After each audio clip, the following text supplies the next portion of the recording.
హైదరాబాద్ వాసులకు మరో ఫ్లైఓవర్ అందుబాటులోకి రానుంది. కొండాపూర్ నుండి ఓఆర్ఆర్ వైపుగా ఇటు Gachibowli phase 3 Shilpa layout phase 3లో భాగంగా నిర్మించినట్టు ఈ ఫ్లైఓవర్ ఈ వచ్చే నెల మొదటి వారంలో అందుబాటులోకి రానుంది. ఈ ఫ్లైఓవర్ ద్వారా ఇటు ఐటీలో పనిచేస్తున్నటువంటి ఎంప్లాయీస్కి కానీ ఇటు హైదరాబాద్కు సంబంధించి ఇటు గచ్చిబౌలి జంక్షన్ నుండిగా ఇటు ఓఆర్ఆర్ వైపుకి కానీ ఇటు గచ్చిబౌలి జంక్షన్ నుండి ఇటు నానక్రామ్ కూడా వైపుగా వెళ్ళేటువంటి ఉద్యోగులు ఎవరైతే ఉన్నారో వారితో పాటు ఇటు ప్రజలకు కూడా తీవ్రమైనటువంటి ఆ ట్రాఫిక్ తిప్పలు తప్పేటువంటి ఆ సమయం ఆసన్నం కానుంది. ఎందుకంటే ఈ ఫ్లైఓవర్ ఏదైతే ఈ ఓఆర్ఆర్ నుండి ఇటు ఓఆర్ఆర్ మీదుగా నిర్మించినటువంటి ఈ కొండాపూర్ ఫ్లైఓవర్ ఏదైతే అందుబాటులోకి వచ్చిందో దీన్ని వచ్చిన తర్వాత చాలా వరకు కూడా ట్రాఫిక్ తిప్పలు తగ్గమని, ఎందుకంటే ఇటు గచ్చిబౌలి జంక్షన్లో తీవ్రంగా ట్రాఫిక్ ఉంటుంది. మనకు తెలిసిన విషయమే. అక్కడ ఇప్పుడు ఈ గచ్చిబౌలి మీదుగా ఇటు నానక్రామ్ కూడా వెళ్ళాలన్నా, దీంతోపాటు ఇటు కొండాపూర్ వైపు వెళ్ళాలన్నా కూడా ఇటు ప్రయాణికులు ఇక్కడ ఐటీ కంపెనీల్లో పనిచేస్తున్నటువంటి సిబ్బంది ఉద్యోగులు కూడా తీవ్రమైనటువంటి ఇబ్బందులు ఆ గతం నుంచి కూడా ఎదుర్కొంటున్న పరిస్థితి. ఆ ఇబ్బందులు ఆ ట్రాఫిక్ ఇబ్బందులన్నీ తప్పించేందుకే గత ప్రభుత్వం 2022 సంవత్సరంలో ఈ ఫ్లైఓవర్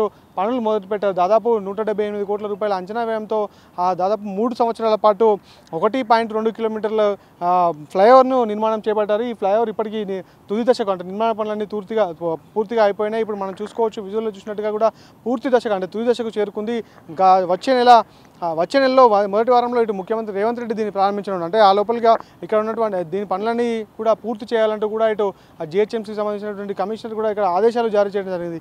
అయితే ఏదైతే ఈ ఫ్లైఓవర్ అందుబాటులోకి వచ్చిందో అక్కడ ఉన్నటువంటి గచ్చిబౌలి జంక్షన్ దగ్గర కూడా ఇటు ట్రాఫిక్ తిప్పలు తప్పుతాయి. దాంతోపాటు ఇక్కడ ఐటీ అంటే ఇక్కడ ఉన్నటువంటి సైబరాబాద్ ప్రాంతంలో ఇక్కడ అంతా ఐటీకి సంబంధించినటువంటి ఎంప్లాయీస్ ఎక్కువ కాబట్టి ఉద్యోగులంతా కూడా ఇక్కడే ఉంటారు. అటు కొండాపూర్ నుండి ఇటు నానక్రామ్ కూడా వైపుగా కూడా ఇటు వెళ్తూ ఉంటారు. కాబట్టి ఇక్కడ ఉన్నటువంటి ఈ విప్రోకు దాంతోపాటు ఈ కొండాపూర్కు సంబంధించినటువంటి నానక్రామ్ కూడా సంబంధించినటువంటి ఆఫీసులకు వెళ్ళేటువంటి అందరూ ప్రయాణికులు కూడా ఈ ఫ్లైఓవర్ ద్వారా టైం సేవ్ అవుతుంది. వారికి ఇది చాలా ఒక శుభపరిణామం చెప్పుకోవాలి. ఇటు హైదరాబాద్లో ఉన్నటువంటి ఫ్లైఓవర్లు అంటే ఇప్పుడు దీని గచ్చిబౌలి కింద దాదాపు 2 ఫ్లైఓవర్లు కూడా ఉంటాయి. ఆ 2 ఫ్లైఓవర్లతో పాటు దానిపైన ఇటు 3వ లేయర్గా ఇటు 3వ ఫ్లైఓవర్ కూడా ఇటు శిల్పా లేఅవుట్ ఫేజ్ 2లో భాగంగా నిర్మించినట్టు ఈ ఫ్లైఓవర్ ద్వారా కూడా ఇటు ఇక్కడ ఉన్నటువంటి ప్రయాణికులందరికీ కూడా ఇటు ఐటీలో పనిచేసేటువంటి ఉద్యోగులందరికీ కూడా ట్రాఫిక్ తిప్పలు తప్పనున్నాయి.